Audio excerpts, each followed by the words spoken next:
What do you say? Welcome back. More politics. New York Governor Andrew Cuomo continuing to slide in the polls. Latest Q poll, his job approval is at 55%. In January, it was 59%. Then came the guns and the progressive agenda. Back in December, just a month before that, 74%, his all-time high, Reg. Scotty's got a reason to worry? Absolutely not. I mean, he's governing the state. He's going to bring in a budget that's earlier than any in a generation. It's a big drop, though.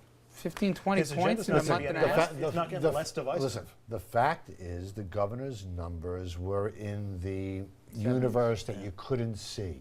It was so high, no one had ever seen numbers like that for a sitting governor. He had no direction to go but down. He had to come back to earth. And the fact is, you want to bring yourself back to earth so you can build your numbers back up. The truth is, the reason why Cuomo's numbers were up there as well as Christie's is one word: Sandy. That's why. And now they're more realistically where they should be. And he's going to keep moving left if he wants to be a player in 2016. I think it remains to be seen of how much he focuses on a national agenda versus how that impacts the home state. That national agenda obviously is out are the window rebuffing that a little with bit. Hillary. So all right, let me jump in and get to our next topic. And in case you missed it, and judging by how little press coverage it got, you probably did miss it. New official candidate in the race for New York City mayor, Comptroller John Liu, made it official Sunday. Focus on multiculturalism and expanding opportunities. Liu's fundraising problems have made far more headlines than his actual platform. Two of his former aides go on trial next month. They're accused of using straw donors to circumvent campaign finance laws. Dominic, you talked to him over the weekend. Does this guy really think that he can win? Let me tell you something. Private conversation with him on Saturday. In his mind, he is adamant about this. Despite all the distractions and federal trials, he believes that he can become the next mayor of New York City. And no matter what the papers write, he's running. No doubt about it. How do you work a candidate? How do you advise a candidate who's got something like that dogging him? I mean, other than getting the whole case thrown out, how do you get past it? The fact is, John Liu's had the best 3 weeks he's had recently, he's had in 18 months. And what he did was he said to the feds, bring it on. Yeah. It's time to bring it on. Eventually, there'll be some backlash from the voters who think it's time, bring a case or don't.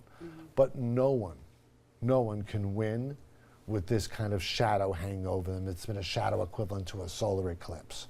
And until that shadow gets lifted, he can't be a true mayoral candidate. In the first sentence, they say scandal. Right? Yeah, well, I would have advised him to just run for re-election because he would have been able to walk right back into that. The general conventional wisdom on that is he'd rather lose up than lose at the same position. But that's crazy. He probably could have won in his position. He has no business being in the mayoral race right now. Hard to he win has for no re-election shot. for controller when you have fiscal improprieties hanging over your head. Agreed. Is the Asian electorate I mean, pretty cut big in the New deal. York? I'll show my ignorance. How big is the Asian electorate as a Not piece? Not big enough. Yeah, No. not big enough, But what makes Liu special is that traditionally he has drawn a lot of black support.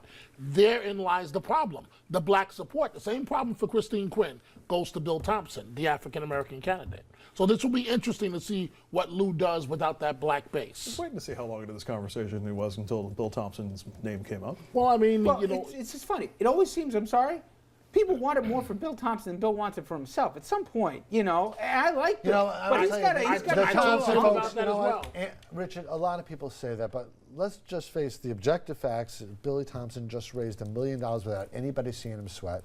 And the Thompson folks would argue But should that... we see somebody sweat? Wait, and They wanna that's be the mayor? argument. Well, that's the question. The Thompson folks would argue that he's the right guy for the right time. And you don't always have to be bull in the china shop, Rudy Giuliani style to run the city.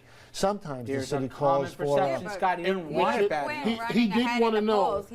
Bill Thompson did want to know where's his invitation. Big secret. To the He show came to come within on. 2 points of beating Mike Bloomberg. Right. He So came let's within see 2 him out there points of more. beating Mike Wasn't that Bloomberg. a protest vote against Bloomberg and his fourth and his So we can all fourth term, rationalize his the third fact term? is he's a proven vote getter. He He came is a within proven vote a getter. share Proven vote getter. of getting there. We will have Bill Thompson on. He's always a good interview, and I think he's a good politician. It's just the question is, where's the hunger in the belly for it? And I don't think that's an unfair one. All right, we take a quick break.